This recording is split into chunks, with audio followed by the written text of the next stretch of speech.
Sí, se logra ver, profe. Buenos días. Hola, mija. Sí, ya puedo ver. Ya.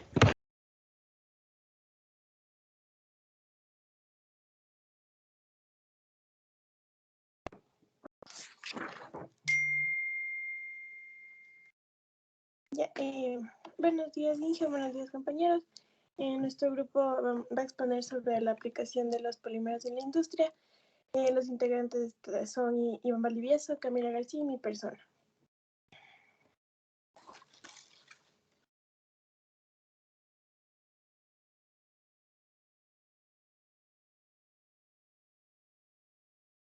Ya, ¿qué son los polímeros? Los polímeros se definen como macromoléculas compuestas por una o varias unidades químicas denominadas monómeros. Y estas se repiten a lo largo de toda una cadena. La reacción por la que se forman se la denomina polimerización. Generalmente los polímeros son... Perdón que me corte un ratito, Sol. Mil disculpas, me olvidé de decir. A ver, hasta que Camila, bueno, y todos expongan, el resto tiene que tomar apuntes, hacer un resumen que me lo enviarán al final. Y por favor no se olviden que en las exposiciones está con la cámara encendida. Ya, Sol, muchas gracias. Entonces encendemos la cámara.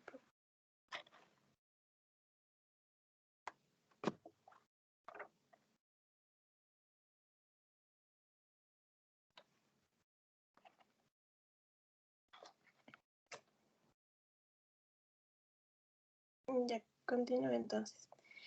Bueno, ya. Generalmente los polímeros son moléculas orgánicas de enorme importancia, tanto en el mundo natural como en la industria. Ya. Entre estas moléculas se incluyen el ADN, que está en nuestras células, y el almidón de las plantas, el nylon y la mayoría de los plásticos. Ya, a finales del siglo XIX y a inicios del siglo XX se descubrió cómo manipularlos y así se revolucionó para siempre lo que es el manejo de sus materiales para toda la humanidad. Pásale, Camila. Ya, la polimerización. Ya, la polimerización es una reacción química en donde compuestos de bajo peso molecular, conocidos como monómeros, interactúan entre sí formando enlaces químicos en una especie de reacción en cadena. Este proceso es muy utilizado en lo que es la industria petroquímica para la formación de diferentes plásticos y gomas sintéticas conocidas como elastómeros. Podemos decir que la polimerización es una reacción química que se realiza en presencia de catalizadores y que tienen como objetivo principal combinar lo que son monómeros para poder obtener moléculas de gran tamaño. Este proceso básicamente presenta dos tipos principales según su formación, que son por adición y por condensación. Cámbiale. Ya, los tipos de polimerización. Como dije, son por adición y por condensación. Ya, la polimerización con adición, en esta polimerización se obtienen polímeros por la suma posterior de un monómero al otro, de acuerdo con un repetitivo. Ya, en esta reacción no se eliminan moléculas simples, solo se produce un reordenamiento de los átomos. Ya. En la poliadición se obtiene la posibilidad de dirigir, según los casos, la estructura de las macromoléculas y con ello las propiedades mediante la selección de los productos preliminares con una estructura muy variada, como por ejemplo el polietileno y el cloruro de vinilo. Aquí se pueden involucrar dos o más monómeros diferentes, obteniendo así los copolímeros. Ya, y en la polimerización por condensación existe dos o más monómeros que reaccionan para construir un nuevo enlace y en la reacción se eliminan las moléculas simples como por ejemplo el agua, el amoníaco, el ácido clorhídrico. Entonces, la composición del polímero es diferente de la de los productos de partida. a diferencia de la polimerización por adición. Por ejemplo, en una polimerización por condensación encontramos lo que son las resinas. Y aquí se asocian distintas moléculas que poseen grupos reactivos en varias posiciones, realizándose el proceso con separación de agua, amoníaco y otras sustancias muy volátiles. Estas reacciones transcurren desarrollando considerables cantidades de calor y en general se inician por acción de catalizadores. Y este proceso es muy clásico para la fabricación de resinas solidificantes. Pásale, Carlos.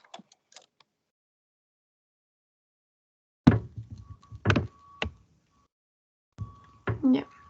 Las propiedades y características de los polímeros.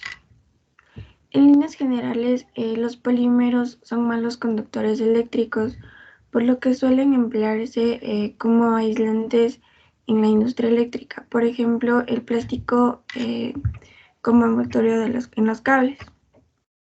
La temperatura, por otro lado, es un factor también importante en el comportamiento de los polímeros a bajas temperaturas que se forman duros y también son frágiles semejantes al vidrio. Mientras que a temperaturas normales estas tienden a ser elásticas. Si la temperatura aumenta hacia su punto de fusión, algunos empiezan a perder su forma y también su forma, y otros pueden también descomponerse. Ya. La clasificación de polímeros por su origen se divide por polímeros naturales, los sintéticos y los semisintéticos. En los polímeros naturales existen en naturaleza muchos polímeros, y las biomoléculas que forman los seres vivos son macromoléculas poliméricas. Entre los polímeros naturales se obtiene el reino vegetal o reino natural o reino animal, que esta en presencia tiene en nuestra vida se encuentran en los siguientes, que serían el algodón, la lima, el hule y la lana. Los polímeros sintéticos tienen las temperaturas de que son creados por el hombre, y se emplean también en el ámbito textil, como en las construcciones de aeronáutica e incluso la medicina o la electrónica. Por ejemplo, estos son el nylon, el polietileno o el pluricloruro de vinilo. En los semisintéticos, estos se obtienen para la transformación de polímeros naturales. Por ejemplo, estos pueden ser la nitrocelulosa, el caucho vulcanizado.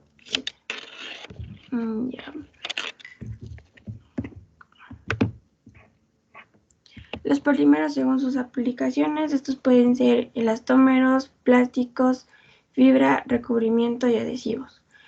En los elastómeros son materiales con muy bajo módulo de elasticidad y alta extensividad.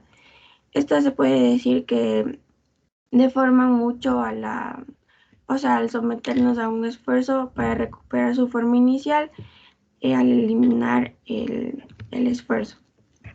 En los plásticos son aquellos polímeros que ante su esfuerzo suficiente intenso, esta se deforma irreversiblemente y no pueden llegar a su forma original.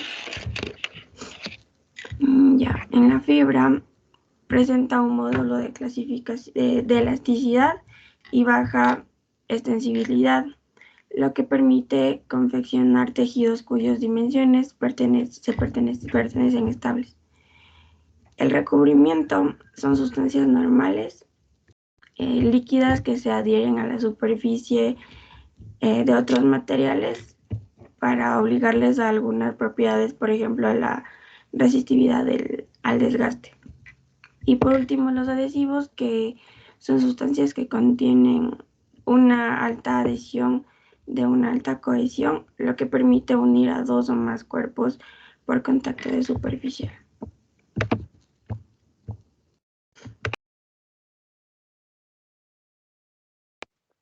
Aplicación de los polímeros en la industria. El desarrollo en la ciencia y tecnología de polímeros nos han facilitado nuestra vida y han sido uno de los motores de desarrollo de la ciencia y de los materiales. A continuación les presentaremos algunos polímeros y también lo que son sus aplicaciones. Como es en el caso del policarbonato, que se lo representa con las letras PC, y este es un compuesto de cadena larga. También se consideran termoplásticos. Al referirnos a este término, perdón, es que se los puede moldear cuando se los calienta. Entre las principales aplicaciones que tiene este compuesto están en lo que son los CDs, los contenedores de filtros, los tabiques, también los podemos encontrar en las botellas, entre otros materiales. También tenemos lo que es el poliuretano, cuya representación son las letras la P y la U. Y este polímero se compone de una cadena de unidades orgánicas conectadas por un enlace de uretano.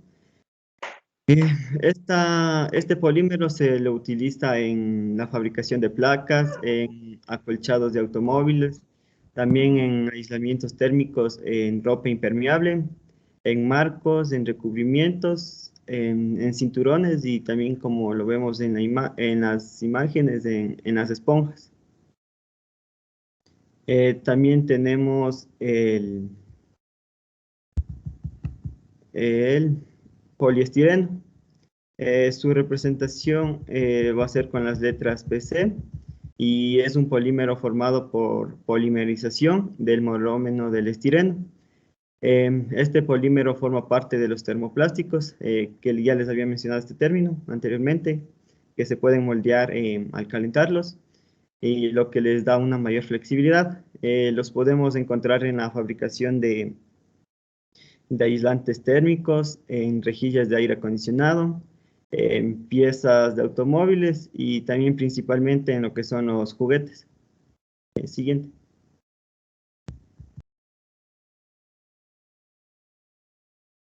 Otro de los polímeros, se podría decir, conocidos, es el policloruro de vinilo, cuya representación son las letras PVC. Y conocemos que este es un polímero sintético.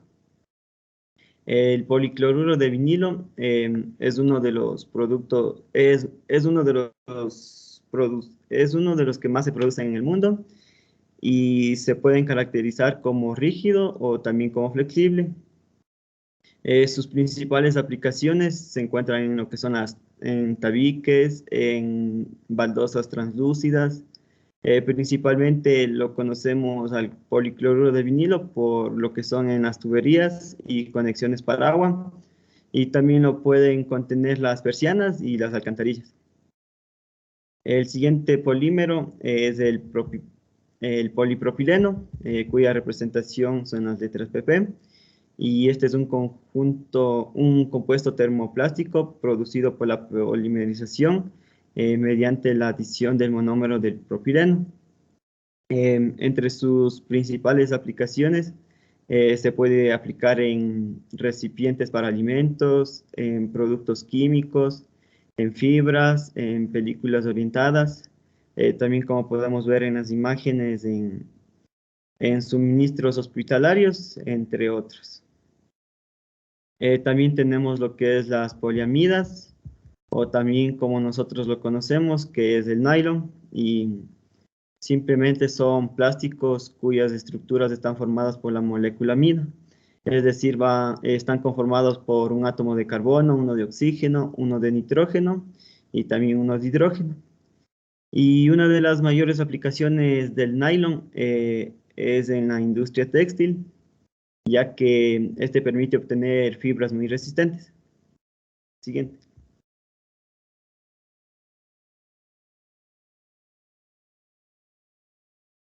También vamos a ver lo que son los polímeros y los procesos de reciclaje. Como sabemos, uno de los problemas de la sociedad es la generación de la basura. Y con el aumento de los polímeros, esta agenda se ha vuelto muy importante.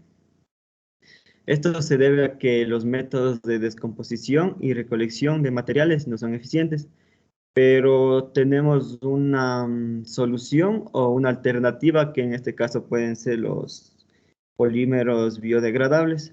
Y ahora nos preguntaremos qué son los polímeros biodegradables y también para qué sirven. Y ante esto podemos decir que no son reciclables, y esta es una alternativa excelente para las empresas que buscan alternativas que contribuyan positivamente a la salud del medio ambiente. Entonces, estos compuestos no son no son contaminantes y no necesitan una eliminación especial como muchos otros sí se los necesitan.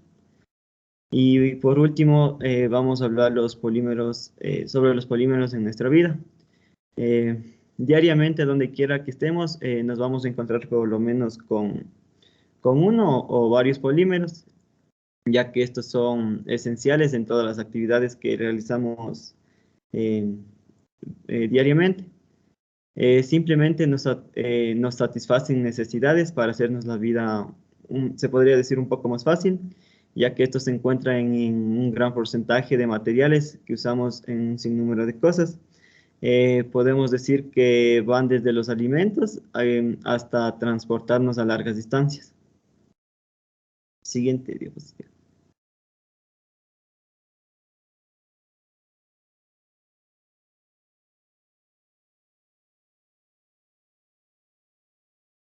Bueno, a continuación les presentamos la bibliografía y eso es todo. Muchas gracias.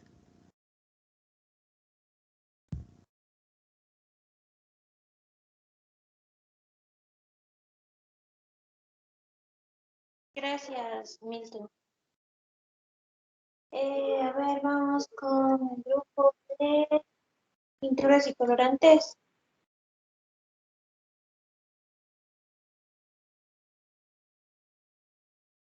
Ya, profe. Buenos días, profe. Ya le comparto. Ya, bueno.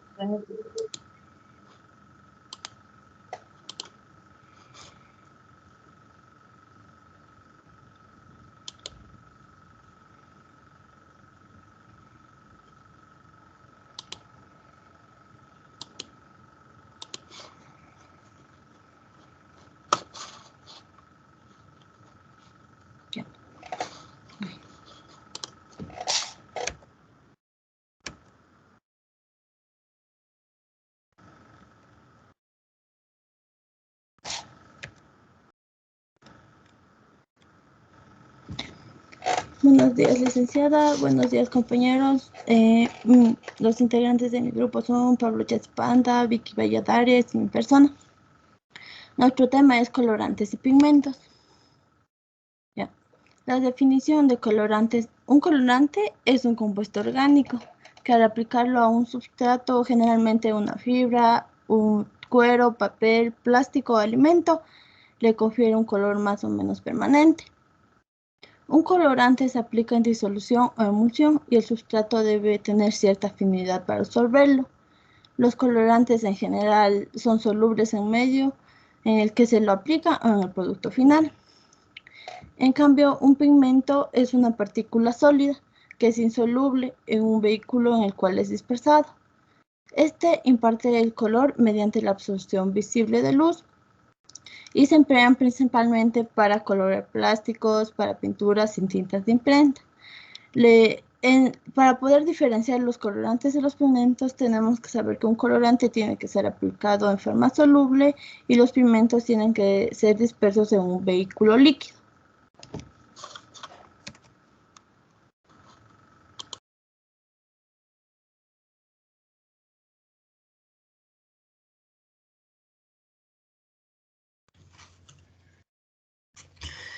Como bien lo dijo mi compañera, les vamos a explicar acerca de los colorantes y para ello vamos a empezar con una breve definición. Los colorantes se los puede considerar como una sustancia o compuesto orgánico que debe ser soluble en el medio. y se emplea básicamente para dar un color permanente a un sustrato. En este caso se utiliza en la industria de textil, ya sea en camisetas, todo lo referente a ropa, en lo que es plásticos. Nos referimos también en lo que es correspondiente a cueros, telas y también en los alimentos. Para ello debe presentar unas ciertas propiedades, las cuales son resistencia a la luz, una buena adherencia, tiene que existir una uniformidad en el color, una facilidad de aplicación, tiene que haber una compatibilidad con el sustrato y no dañar la fibra. Como lo mencioné, debe existir una cierta afinidad. Entonces, también debemos tomar en cuenta que cuando el sustrato absorbe, ya tiene el color por parte del colorante, va a absorber la luz en la región visible. En este caso del espectro, que tiene un rango entre 380 y 750 nanómetros. Cada que aumenta el rango, va a ir cambiando de color, empezando desde 350 con un violeta hasta los 750 con un color de tonalidad naranja. Ya. En el caso de que las sustancias coloreadas no absorban la luz, estas van a presentar una tonalidad blanca o de color transparente. Y si por el contrario estas absorben todas, en este caso las longitudes de onda del rango visible, pues van a presentar una tonalidad negra. Siguiente diapositiva, por favor.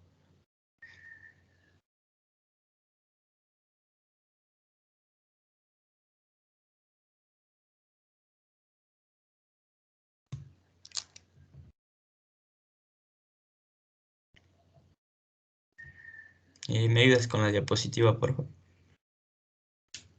Ya. Ahora vamos a hablar acerca de la clasificación. Existen tres maneras de clasificar los colorantes, ya sea por su capacidad tintoria o afinidad química. También se habla acerca de una clasificación por su proceder y por último una clasificación en torno a un punto de vista estructural. ¿Podría regresar la diapositiva en la clasificación, por favor? Ya.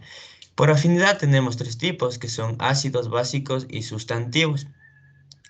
En el caso de los que son colorantes ácidos, estos son considerados aniónicos, que van a ser solubles en agua y contienen grupos ácidos. En este caso se pueden nombrar los que son ácido sulfónico, los ácidos carboxílicos, todos los correspondientes a grupos nitro, también a los fenólicos. Y por lo tanto, estos van a teñir lo que son fibras con grupos básicos como la seda, la lana, la poliamida, y se fijan en estos materiales al producirse como sales. Aquí tenemos nuestra reacción, en este caso de lana, con un colorante ácido. Por otra parte, también tenemos lo que es los colorantes básicos. En este caso van a ser catiónicos, que van a ser igualmente solubles con agua, con grupos básicos. Generalmente aquí se vincula mucho a todo lo que es las sales de amonio cuaternarias, que se fijan a través de los grupos carboxílicos presentes en la fibra de lana, seda y también de la poliamida.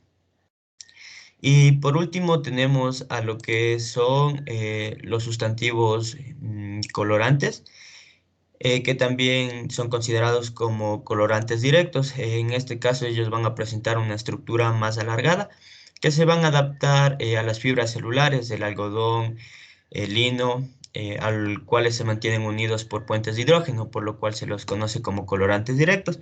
Y también se fijan a las fibras de las proteínas, como son la lana, la seda, y en este caso va a ser por absorción.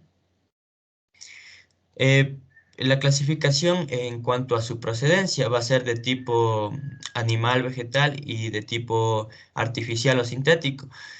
Con lo correspondiente a sintético se vincula a todos los derivados de la anilina. En cuanto a lo que es de tipo, en este caso animal, vegetal, tenemos lo que es el carmín,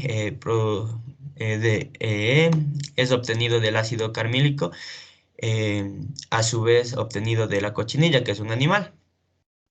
Después tenemos una clasificación dependiendo de un punto de vista estructural, que es el grupo cromofórico.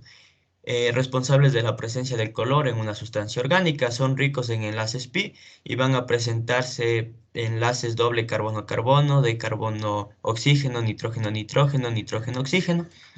Como podemos observar, en imagen tenemos nuestros grupos cromoforos. Y estos a su vez tienen una subdivisión que va a ser entre los más importantes, existen más, pero estos son los más utilizados en la industria, que son los azoicos, con un enlace doble de nitrógeno, y los antraquinónicos. Siguiente diapositiva.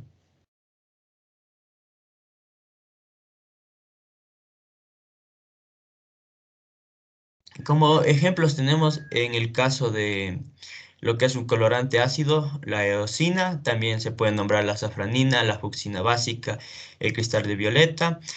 En el caso de los básicos, tenemos el eosinato, igual se puede nombrar la fucsina ácida y el rojo de Congo, y en el caso de un colorante sustantivo, la eosina de azul de metileno. En el caso de la clasificación por la procedencia, un ejemplo es el caso de la auramina y la rodamina como derivado de la anilina. Siguiente diapositiva, por favor.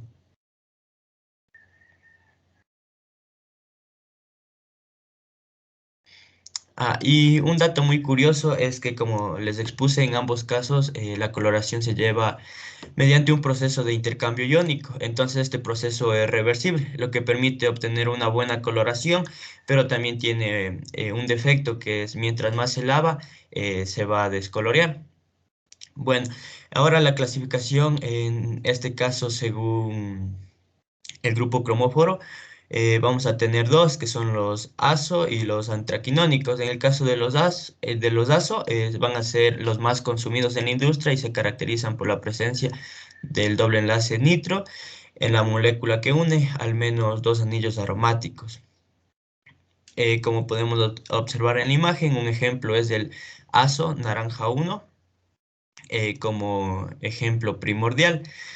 Y también existe una subdivisión para ellos, que, considerando el número de grupos de azo presentes en la molécula, se van a tener mono, tri, y después ya serían poli, y en cada clase va a haber un diferente color, como ya les voy a presentar en un momento. Después tenemos la obtención. ¿Cómo se obtiene? Ellos primero vamos con la primera reacción de la imagen, que es en este caso la preparación de un colorante azoico. Primero debemos partir en este caso de una reacción ácido nitroso para obtener una sal de diazonio. A partir de esa sal nosotros vamos a utilizar el fenol para obtener nuestro colorante azoico. Y por otro lado tenemos lo que es correspondiente al grupo antraquinónicos. Este se va a obtener a partir de la antraquinona, la cual es un color muy representativo y es básicamente un amarillo pálido. La presencia de los grupos de moléculas dadores de electrones va a permitir la obtención de colores muy diversos. En este caso se utiliza mayoritariamente en las fibras. Para obtenerlo van a existir dos reacciones. Una reacción que se ve en la ecuación 1, que va a ser la reacción de Fiedler-Crafts, y la ecuación 2, que va a ser la de Dietrich-Halder, en la cual nos permite obtener, en este caso, los antraquinónicos. ¿Me ayudas con la siguiente diapositiva, por favor? Y como último punto, como les mencionaba, los grupos de azo, dependiendo de la cantidad del grupo, en este caso el doble enlace del nitrógeno va a presentar su color. En monoazo va a tener un anaranjado claro hasta un rojo anaranjado. En lo que es en bis, va a tener un café, va a pasar a azul, negro, también puede ser de amarillo, anaranjado, rojo, y un trisazo va a ser de café, azul, verdoso, y aquí podemos observar nuestra gama de colores. Y para finalizar tenemos los ejemplos de los antraquinónicos, que van a ser amarillo de alizarina, un RN violeta rojo y un anaranjado de Cuba. Cabe mencionar que en su mayoría los colores van a abundar en azules, porque se utiliza más en la industria, pero también existen los demás, como los violetas, los rojos, pero eso va a depender en algunos casos de la disposición de la industria o también de la moda. Eso, muchas gracias.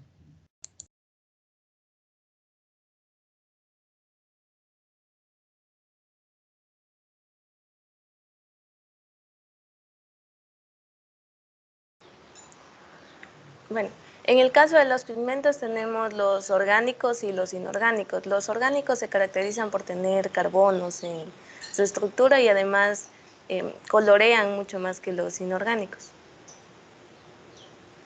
¿Me puedes pasar de diapositiva, por favor? Ok. Dentro de los orgánicos tenemos a los derivados del isopreno.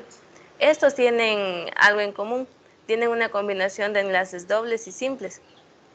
Esto permite que interactúen con la luz y absorban una cierta longitud de onda y reflejen otra. La longitud de onda que reflejen es la que nosotros vamos a observar, como es el caso de la luteína, del licopeno del tomate, el betacaroteno de la zanahoria o la vixina del achiote. ¿Le puedes pasar de diapositiva? También tenemos lo que es la melanina, la que es responsable de la coloración de ojos, de piel y de cabello. Esta tiene una función muy importante, la cual es proteger a la piel de los rayos ultravioleta del sol. Hay personas que no producen esta melanina y esta condición se conoce como el albinismo. También tenemos la clorofila, la cual de igual manera absorbe una cantidad de longitud de onda y refleja otra de coloración verdosa, que es la que nosotros podemos observar en las hojas. También se presenta en las cianobacterias. Pásale de diapositiva. En los inorgánicos hemos puesto como ejemplo el azul cobalto y el blanco titanio. En el azul cobalto podemos decir que es la mezcla del óxido de cobalto y el óxido de aluminio. Es un pigmento de coloración azul, como se puede observar, muy estable, mucho más estable que las demás la demás gama de azules. Un dato que me pareció interesante es que a Van Gogh, un artista muy reconocido, le encantaba este azul cobalto y trataba de siempre plasmarlo en sus pinturas, como es el caso de esta que podemos observar. También tenemos el blanco titanio. Este se puede encontrar en los plásticos, en pinturas, en los cosméticos. Puedes pasarle, gracias. Y como aplicaciones generales podemos ver que se puede encontrar en la industria textil, en el arte, en las artesanías y en los cosméticos. ¿Me puedes pasar? Y bueno, para finalizar, tenemos un video que nos pareció interesante acerca de la cochinilla.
A continuación les presentamos la bibliografía y bueno, eso ha sido todo. Muchas gracias. Gracias, Vicky. Muy buena su exposición. A ver, vamos con el grupo de los alcoholes.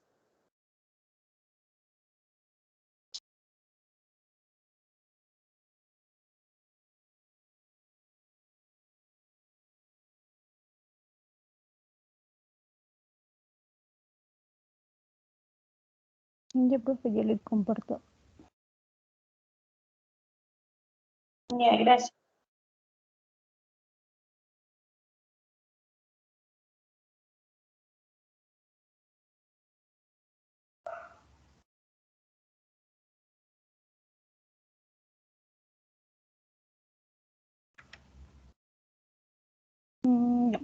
Buenos días, compañeros, buenos días, ingeniera.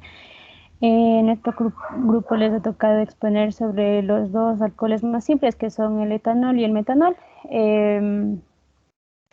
Mi grupo está conformado por Karen Guano, Leiker Cujilema y mi persona, Ana Guamán.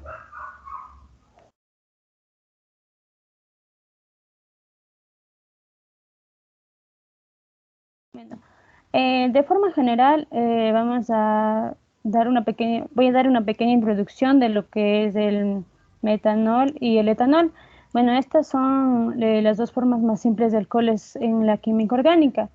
El alcohol es una clase de moléculas que tienen una terminación con un grupo OH. Los alcoholes tienen un papel primordial en las reacciones químicas orgánicas y su nivel de reactividad varían según la estructura de carbono y los grupos adicionales dentro de la estructura del alcohol. Vamos primero con lo que es el metanol. Bueno, el metanol, para explicar esto del metanol y el etanol hemos hecho una pequeña comparación entre los dos compuestos. Bueno, ya, el metanol es conocido también como el alcohol etílico o carbinol, lo que significa que el esqueleto de carbono está formado por un solo átomo de carbono. Este alcohol es el alcohol más sencillo y se forma mediante la unión del grupo metilo y un grupo hidróxido, y de esta manera se forma el metanol. También a menudo se abrevia como MOH. También es conocido como alcohol de madera, ya que se conoce o se dice que una vez fue producido como un subproducto a través de la destilación de maderas. Pero en la actualidad ya el metanol es producido de manera sintética, mediante la catálisis y a partir del monóxido, el monóxido de carbono, más el dióxido de carbono y el hidrógeno. Además, el metanol es capaz de formar enlaces de hidrógeno con el agua y también con otros alcoholes, lo que hace posible que esto se mezcle bien con ellos. Además, su principal ventaja también es que puede ser fabricado fácilmente a partir del metano, así como la pirólisis de muchos materiales orgánicos, como ya lo había dicho anteriormente, a la destilación de la madera se lo conoce como la pirólisis. Lo que pasa en la pirólisis es que solamente es factible económicamente a escala industrial, lo que significa que no se lo puede producir, digamos, o no es recomendable, producir el metanol a partir de los recursos renovables, como la madera, es decir, a pequeña escala. Ahora les voy a decir sobre cómo es el etanol. Bueno, el etanol también es conocido como alcohol etílico, lo que significa que el esqueleto de su compuesto está formado solamente por dos átomos de carbono. Bueno, está formado por dos átomos de carbono. Se produce químicamente mediante la unión del grupo etilo y el grupo hidróxido. También se lo conoce con una abreviatura de ETOH.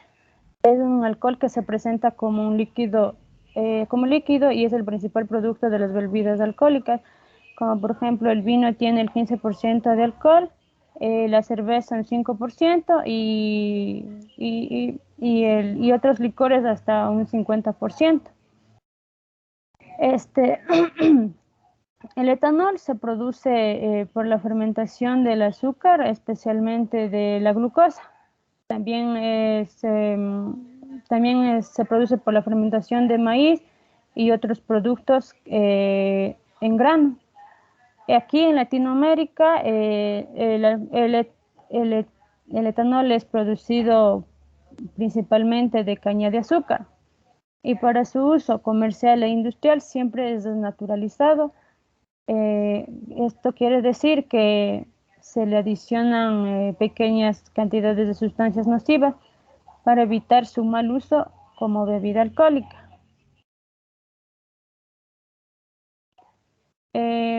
Vamos con las propiedades. Bueno, entre las propiedades del metanol el metanol es capaz de formar enlaces de hidrógeno con el agua y también con otros alcoholes, lo que hace posible mezclarse bien con ello. Bueno, a temperatura ambiente se presenta como un líquido ligero de baja densidad. Además es volátil e inflamable y tóxico, y se le emplea como anticongelante, disolvente y combustible. En comparación con el etanol, la acidez del metanol es mucho más alta y también ligeramente más alta que la del agua. El metanol es conocido porque es altamente tóxico y por lo tanto no es apto para el consumo humano, ya que cuando se ingiere en el cuerpo, el metanol se descompone en formaldehído y luego forma un ácido fórmico con sus sales. Y esto se considera muy tóxica para el cuerpo humano. Además, el metanol se le utiliza como materia prima en la producción de productos químicos, y este metanol se lo usa siempre de forma pura. Además, también se lo usa como un disolvente de laboratorio esencial en las técnicas de HPLC. También un dato importante que encontré también es que se pueden producir a partir de fuentes y residuos renovables, tales como pasto, bagazo y caña de azúcar o hojarasca. Y estos generan menor contaminación ambiental que los combustibles fósiles.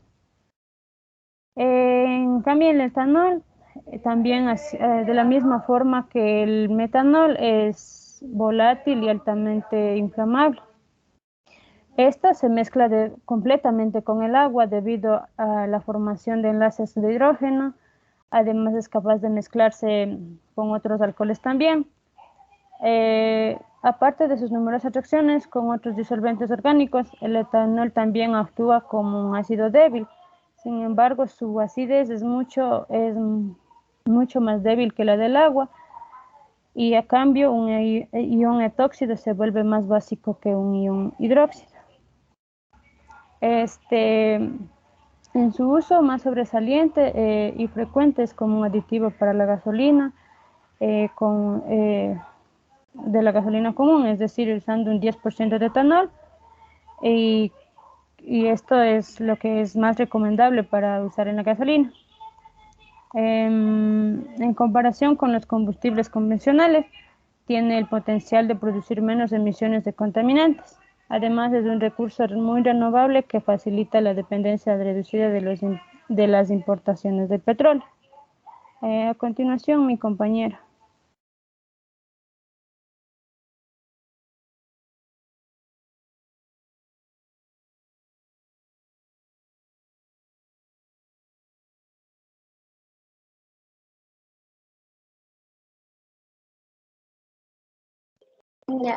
Yo les voy a hablar acerca de las características, así como también la formulación química, tanto para el etanol como para el metanol. Empezamos con las características del etanol. Este es un alcohol etílico o etanol que está presente como un líquido incoloro e inflamable, que tiene un punto de ebullición de 78 grados centígrados y que al ser mezclado con el agua en cualquier proporción, esta va a dar como producto una mezcla azeotrópica. ¿Qué es una mezcla azeotrópica? Es una mezcla líquida que tiene una composición definida, o sea, única, entre dos o más compuestos químicos que al hervirle a temperaturas constantes, estas se van a comportar como que si estuviese formada por un solo componente. Es por ello que al hervirlo, su fase de vapor va a tener la misma composición que su fase líquida. Además, el etanol se obtiene principalmente al tratarle el etileno con ácido sulfúrico concentrado y posteriormente la hidrólisis. Las características del metanol. El metanol es un tipo de alcohol que está presente en forma de líquido ligero. Además es inflamable y también incoloro. Este se trata de un compuesto tóxico que al estar a elevadas concentraciones puede provocar dolores de cabeza, mareos, náuseas. Cabe recalcar que además el metanol tiene un ligero olor a alcohol puro y su sabor es similar al del etanol. Cámbialo, por favor. Ya. La formulación química. Para el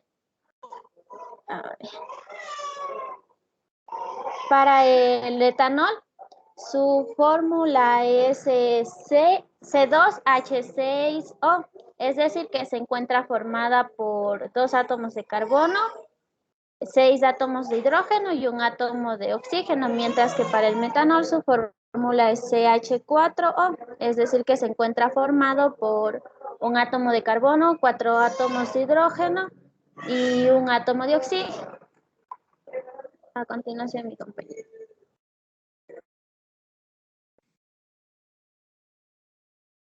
Bueno, yo le voy a hablar sobre aplicaciones y uso del metanol. En la parte izquierda vamos a hablar lo que es el metanol y en la parte derecha lo que es el etanol. Primero empezaremos con el metanol. El metanol tiene una gran variedad de aplicaciones industriales. Su uso más frecuente es como materia prima para la producción de metilbutil éter, que es un aditivo para la gasolina. También se usa en la producción de formaldehído, ácido acético y como solvente o anticongelante en pinturas. En aerosol, pinturas de pared, limpiadores para carburadores y compuestos para limpiar parabrisas de automóviles.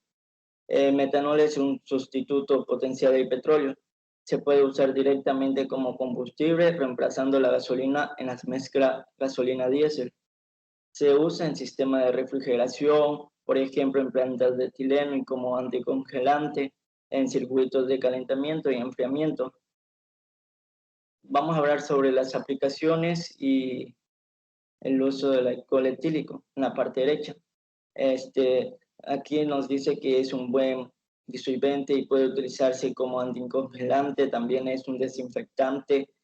Su mayor potencial bactericida se obtiene a una concentración de aproximadamente el 70%.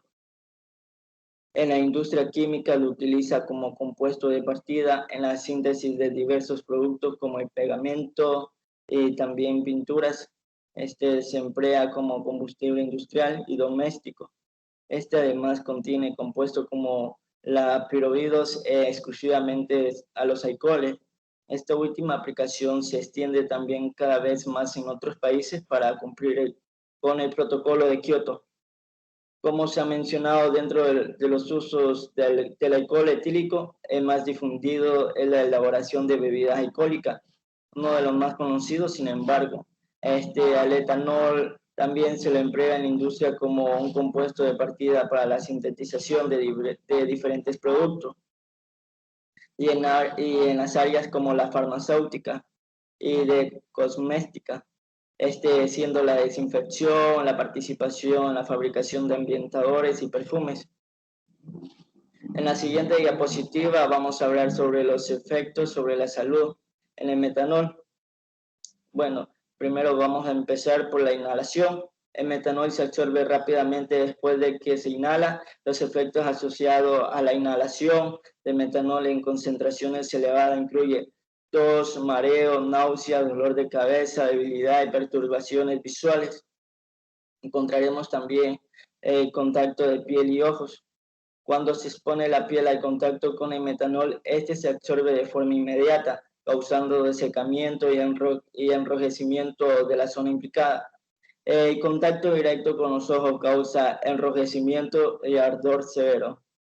Tenemos también que se introduce también por la ingestión, que el metanol se absorbe rápidamente por el tracto gastrointestinal con un pico de absorción de ocurrencia entre los 30 a 60 minutos, dependiendo de la presencia o ausencia de comida en el estómago. Tenemos los efectos crónicos, que a una exposición crónica de metanol, ya sea de forma oral o por inhalación, causa, como ya habíamos recalcado, dolor de cabeza, insomnio, problemas gastrointestinales y ceguera. Además causa conjuntivitis y mareos. Tenemos los efectos neurológicos, que también causa depresión del sistema nervioso central y cambios en el sistema ocular. En dosis no letales pueden ocasionar cegueras. Y por último, vamos a hablar sobre los efectos en la salud del etanol.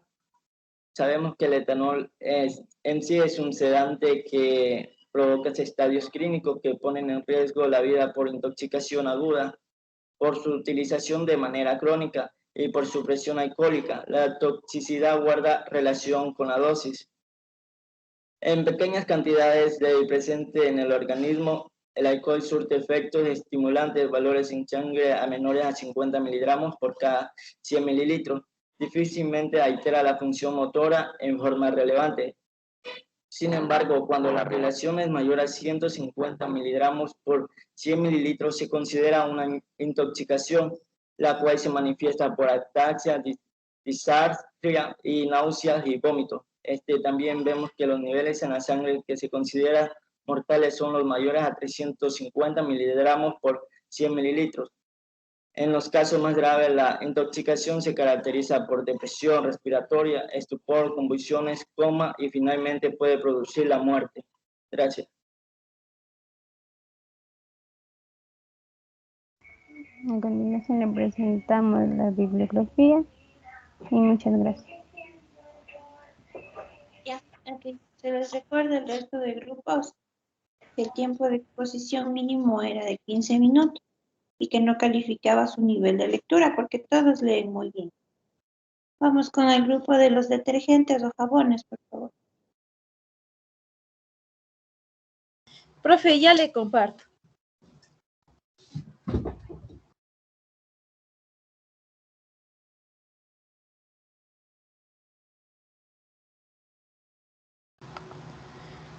Un ratito.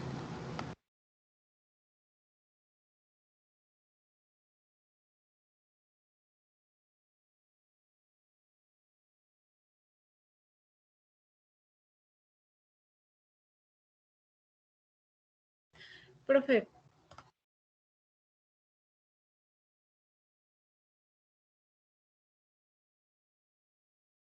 Mande. Es que yo cuando comparto la pantalla no puedo prender la cámara. Ahorita le estoy compartiendo y mire lo que me sale.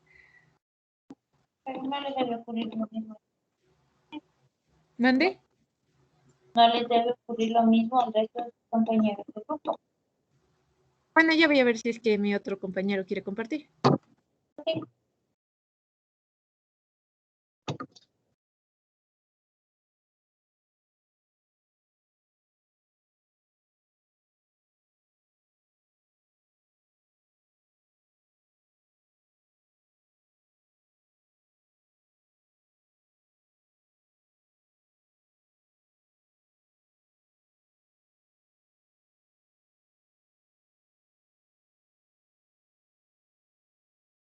Ya va a compartir mi compañero, profe.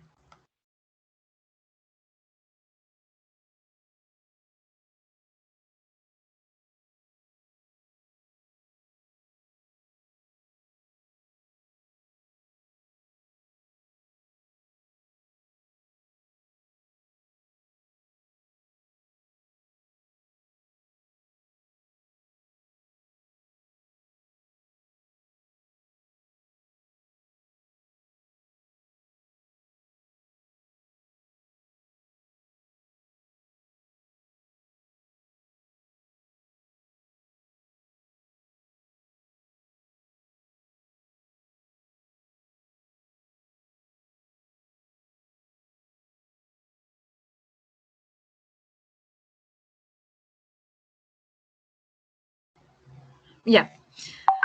Buenos días, ingeniera. Buenos días, compañeros y compañeras. El día de hoy nosotros les vamos a hablar acerca de los tipos de detergentes. Nuestro grupo está conformado por Jenny Velasco, Romel Ochoa y mi persona Cecia Sierra. Pásale, por favor.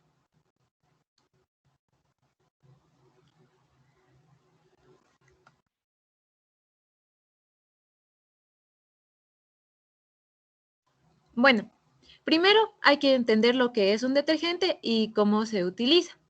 Los detergentes son unos productos de limpieza, los cuales tienen la capacidad de disolver la mugre mediante un agente limpiador o un agente surfactante, es decir, que envuelven la suciedad y ayudan a eliminarla, pero sin afectar los tejidos de la ropa. Dependiendo del tipo de producto, en su formulación pueden incluir algunos compuestos que hacen que sea más fácil y eficiente el proceso de lavado, como los agentes ablandadores de agua, los agentes abrillantadores, los blanqueadores, fijadores de color, también suavizantes, perfumes, colorantes e incluso enzimas que pueden atrapar la suciedad que es creada por las proteínas.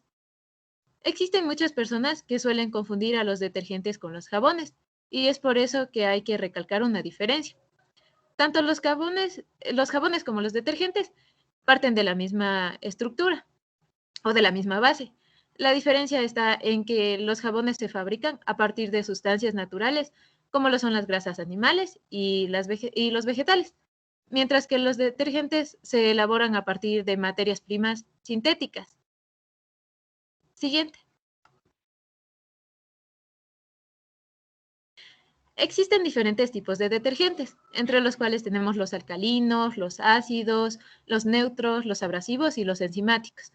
Los detergentes alcalinos son mezclas químicas, las cuales son formuladas a partir de sales alcalinas, de agentes humectantes y agentes secuestrantes, o también conocidos como quelantes. Deben su detergencia o capacidad de limpieza al desplazamiento de los contaminantes por materiales tensioactivos y reforzantes alcalinos. Estos tipos de limpiadores pueden disolver grasas, también aceites y otros depósitos a base de proteínas, como podemos ver en la imagen. Tienen el poder desengrasante. Entonces, la mayoría de veces también contienen otros agentes dispersantes, los cuales sirven para evitar que se vuelvan a depositar los quelantes o suciedades disueltas, las cuales pueden atacar a las piezas metálicas y ocasionar que éstas se oxiden. Bueno, a continuación mis compañeros les van a hablar acerca de los otros tipos de detergentes.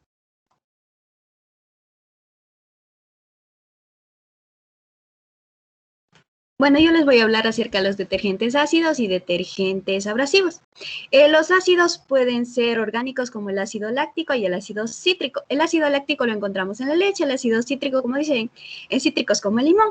En cambio, los inorgánicos podrían ser el ácido nítrico, el clorhídrico y el sulfúrico. Los detergentes ácidos tienen un pH menor a 7. Estos no disuelven la grasa, pero disuelven los depósitos minerales como los precipitados de calcio, magnesio, de las superficies de los equipos de trabajo. También pueden remover restos de alimentos y depósitos de aguas duras, también de equipos y utensilios. A continuación les voy a hablar de los detergentes abrasivos. Estos compuestos son de ayuda en la eliminación de suciedad altamente adherida a las superficies, que no pueden ser removidas con detergentes ácidos o alcalinos.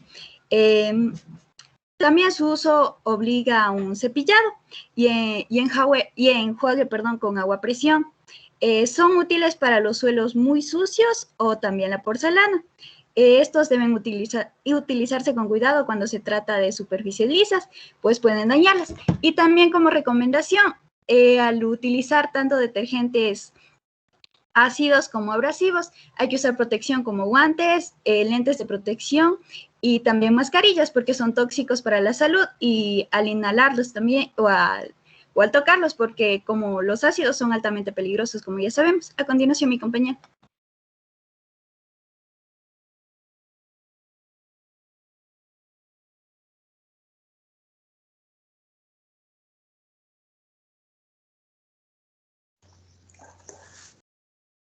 Bueno, a continuación les voy a hablar sobre lo que son los detergentes neutros y los detergentes enzimáticos.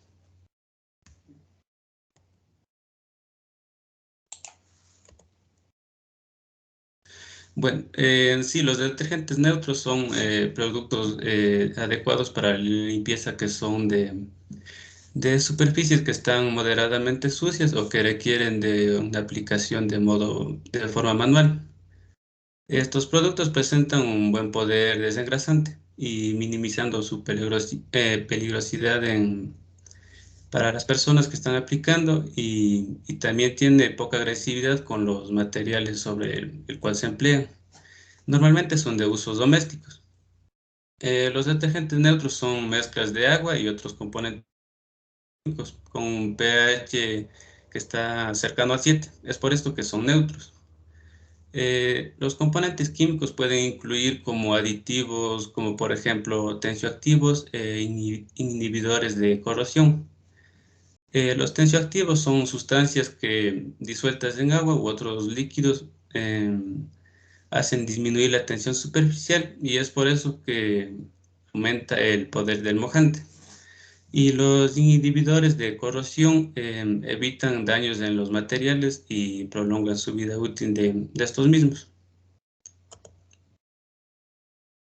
Bueno, sobre los detergentes enzimáticos. Primeramente, las enzimas son proteínas que se utilizan en los jabones para eliminar las manchas difíciles, como por ejemplo las manchas de pasto o de sangre. Las enzimas son específicamente efectivas cuando se lava en agua caliente o tibia. Y los detergentes sin enzimas son menos efectivos para tratar ciertas manchas. Bueno, ¿qué son los detergentes enzimáticos? Los detergentes enzimáticos, bueno, primeramente contienen enzimas específicas que eliminan determinadas manchas. Y hay 4 tipos de enzimas que se usan en los detergentes. La enzima de la proteasa. Esta enzima se utiliza para eliminar las manchas que tienen una base de proteínas, como por ejemplo manchas de huevo, de leche, o de sangre o de pasto. La siguiente es la enzima de la lipasa. Esta es efectiva para las manchas de aceite y grasa, como por ejemplo manchas de mantequilla, aceite y cosméticos. La siguiente es la enzima de la amilasa. Y esta elimina las manchas que tienen una base de almidón. Puede ser, por ejemplo, manchas de papa, de pasto, de arroz o de chocolate. Y por último, la enzima de la celulasa. Estas enzimas son distintas a las otras 3 porque no actúa sobre las manchas, sino actúa sobre los tejidos. Y por último, el impacto ambiental que tienen los detergentes. Bueno, esto ha despertado la preocupación por los efectos del medio ambiente y para esto crearon lo que son las plantas de tratamiento de agua y mayor conciencia ambiental. También hay desacuerdos en usar algunos compuestos químicos dañinos de los detergentes, como los fosfatos y amino. Y es por eso que se ha desarrollado ingredientes biodegradables que se eliminan con facilidad y pueden ser asimilados por algunas bacterias. Algunos de los problemas que causan los detergentes son como, por ejemplo, las espumas que producen estos dificultan la dilución del oxígeno en el agua. También la contaminación de la vida acuática y la eutrofización, que proliferan muchas algas. Esto hace que haya una disminución del oxígeno necesario para la fauna acuática. Bueno, eso ha sido todo. Muchas gracias.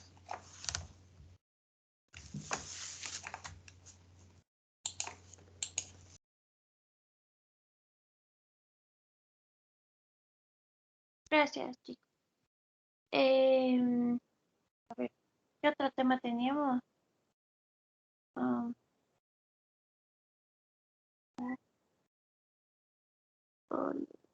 teníamos algo de la química verde, con ustedes, o los dos Agroquímico. agroquímicos, ya, vamos con eso.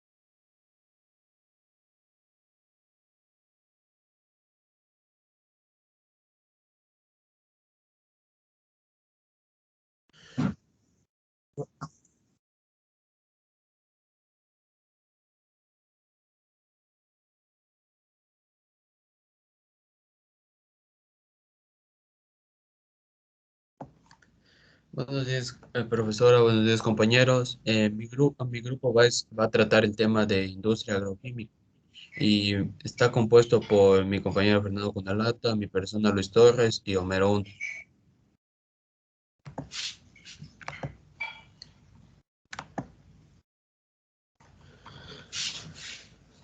Ya, ¿qué es la agroquímica? La agroquímica es la ciencia de la química que estudia las causas, efectos y reacciones bioquímicas tanto en la vida animal como en la vegetal. Su campo principal de estudio es la investigación del ciclo biológico de los elementos nutritivos esenciales en el suelo, como también la influencia de los fertilizantes sobre los procesos químicos, tanto en el suelo como en las plantas, y también su acción beneficiosa.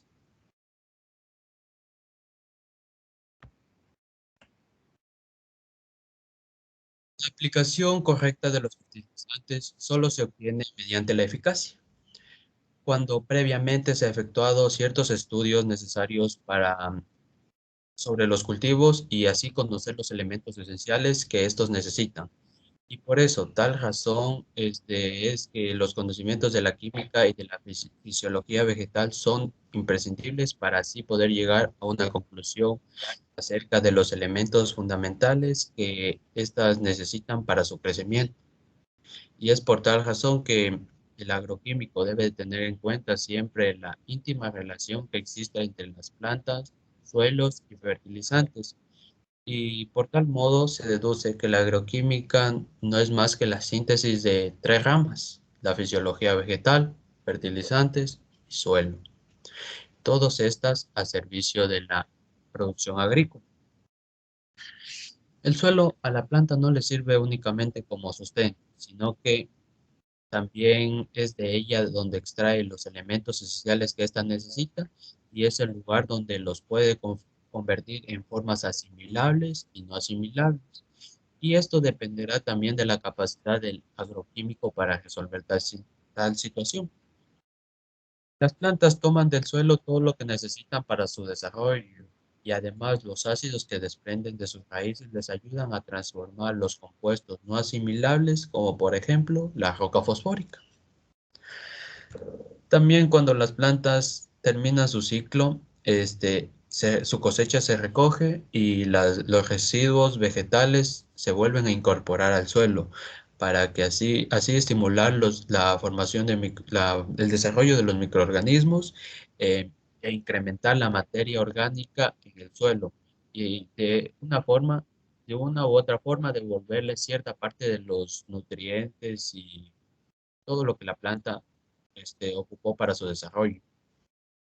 Y entonces, el estudio de la agroquímica, entonces se debe tener en cuenta el conocimiento en suelos, plantas y saber cómo influye la utilización de fertilizantes en ellos.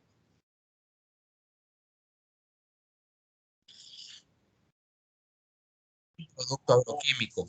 Los agroquímicos son sustancias destinadas a matar, repeler, regular o interrumpir el crecimiento de ciertos seres vivos, los cuales se los considera como plagas en los cultivos. Pero también hay que tener en cuenta que existen agroquímicos que se utilizan para fertilizar los cultivos y así aumentar su producción.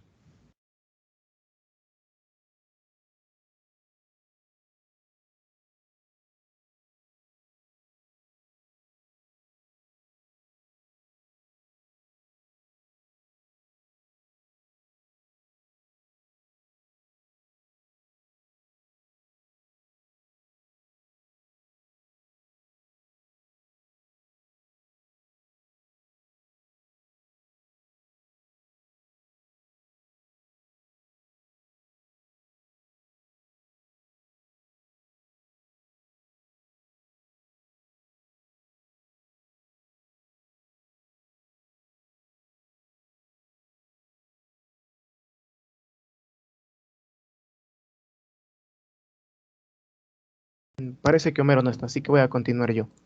Su clasificación. Los agroquímicos se pueden clasificar de varias maneras.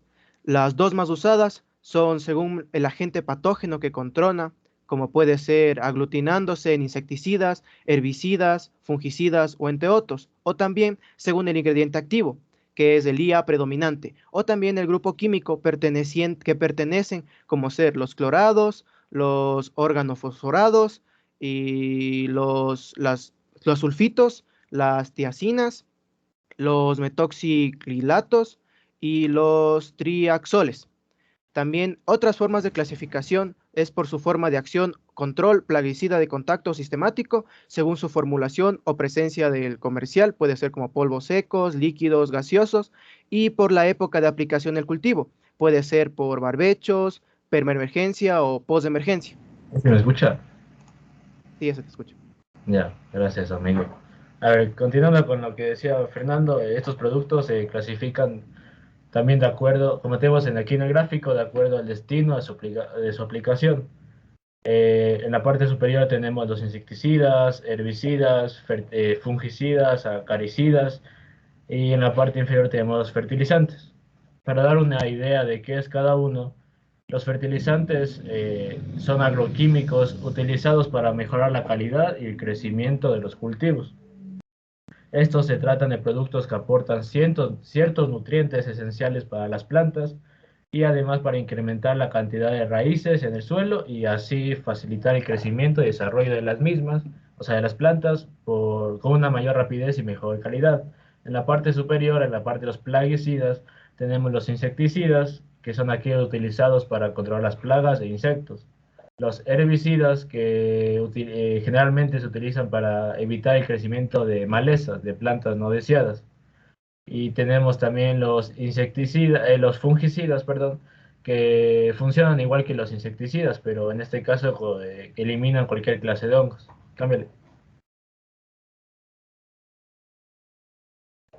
Ya, ahora para enfocarnos en los plaguicidas, como ya les dije, tenemos cuatro clasificaciones. Los herbicidas, que son empleados para eliminar las principales plantas nocivas para las cosechas, y se puede encontrar en varios tipos en función de sus cualidades, como los periodos de aplicación, el grado en que afecta a la planta o el momento en que se emplea. Los fungicidas se utilizan para acabar con los hongos y mohos perjudiciales para las plantas y como para los animales también. Por lo regular se clasifican en función de los modos de actuación, su composición química o el área de actuación en los cultivos. Los insecticidas son muy importantes para acabar con los insectos que pueden dañar la planta. Son de gran utilidad para erradicar plagas que destrozan los cultivos a su paso y se clasifican de acuerdo con el nivel de desarrollo en el que atacan a las plagas. Los ovicidas, los larvicidas o los adulticidas. También tenemos los acaricidas en la parte inferior, que tienen un funcionamiento parecido a los insecticidas, pero estos son empleados para repeler los diferentes tipos de ácaros, como las garrapatas, y entonces por consiguiente también puede ser aplicado a animales. Y también los nematicidos, que son un tipo de plaguicida que se utilizan para matar parásitos de las plantas y gusanos del suelo. Ya, pásale. Hablemos de los beneficios. Estos productos tienen una gran cantidad de beneficios para la industria agrícola. Como ya hemos visto, protegen a los cultivos de plagas, malezas y enfermedades. Uno de los principales beneficios es que puede asegurar una mayor y mejor producción de productos alimenticios y otros cultivos, por lo que puede reducir la cantidad de escasez de alimentos. Un estudio se realizó y calculó que sin el uso de estos productos agroquímicos, la producción mundial de frutas y verduras, forrajes y fibras se bajaría en alrededor de un 40%. Esto se debe por la cantidad de crecimiento como por el efecto que tienen las plagas en las plantas. Otro de los beneficios es que a una mayor producción de cultivos se puede traducir a una reducción de costos, ya que si existen más productos el costo puede bajar, pero si hay menos demanda de cierto producto el costo va a subir. Y si se tiene un uso seguro y responsable de estos productos, se va a fomentar la agricultura sustentable, sin necesidad del aumento en la deforestación para tener más suelos cultivables.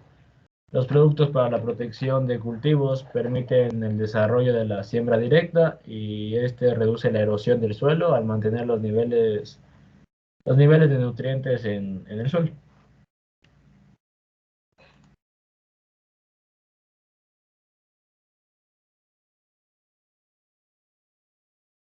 Ya, ahora vamos a hablar de la verdadera industria agroquímica.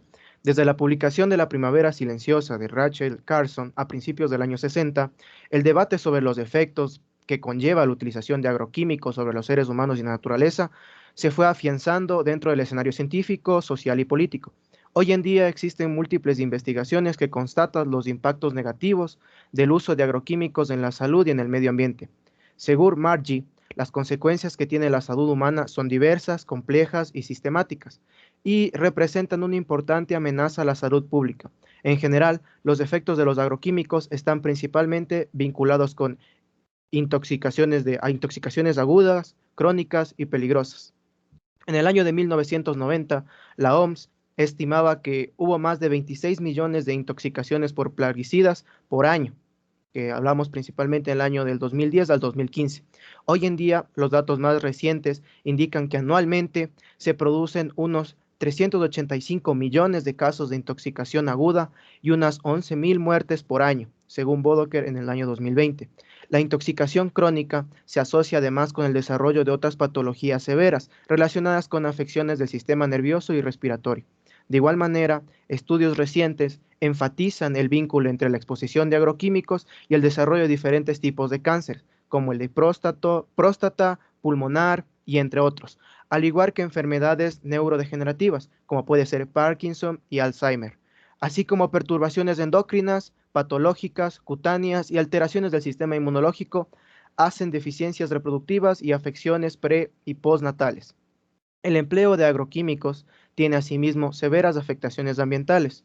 El uso de fertilizantes, por ejemplo, está estrechamente relacionado con la contaminación de cuencas y reservorios de agua, así como el florecimiento de algas y el enriquecimiento excesivo de nutrientes, que genera una reducción en el oxígeno disuelto en los cuerpos acuáticos, proceso conocido como la eutrofización.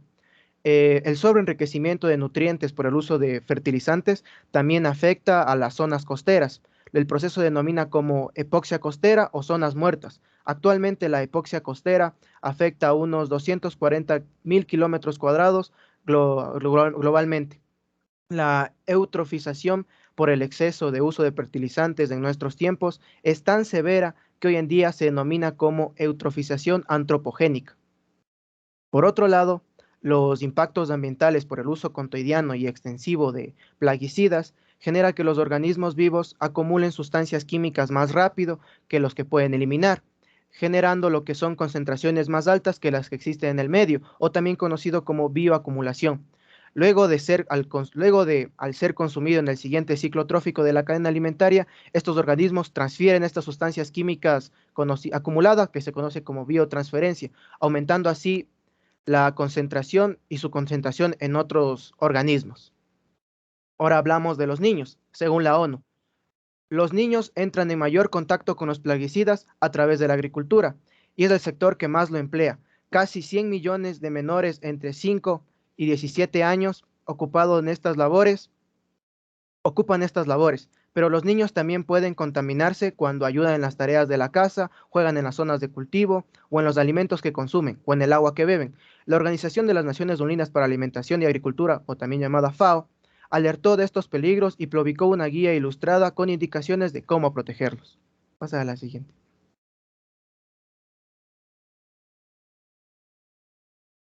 Después de hablar de lo malo del uso de los agroquímicos, también tenemos que ver cuánto vale la investigación o cuánto vale desarrollar y fabricar un plaguicida. Para eso tenemos que hablar de la innovación para plaguicidas más seguros.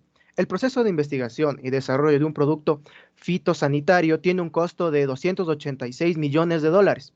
Estos costos han ido en aumento debido a que en 1995 esta cifra era de 152 millones y en el 2000 subió a 184 millones. Los costos aumentan por necesidad de realizar más estudios que garanticen la seguridad de los productos. Entre los datos tenemos la inteligencia artificial, los tratamientos para semillas, los plaguicidas biológicos, los ingredientes activos, las inoculaciones de plantas y el mensaje por ARN. Muchas gracias.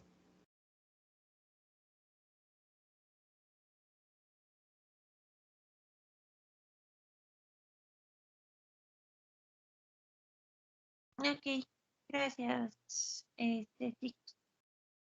Por favor, vamos a continuar el día de mañana con el resto de exposiciones porque ahorita tengo una reunión. Entonces, continuamos mañana, por favor. Me envían este momentito los resúmenes de lo que expusieron sus compañeros, a excepción de los grupos que estaban exponiendo, lógicamente no tienen que ser su mismo resumen, ¿no? Me envían al WhatsApp, por favor.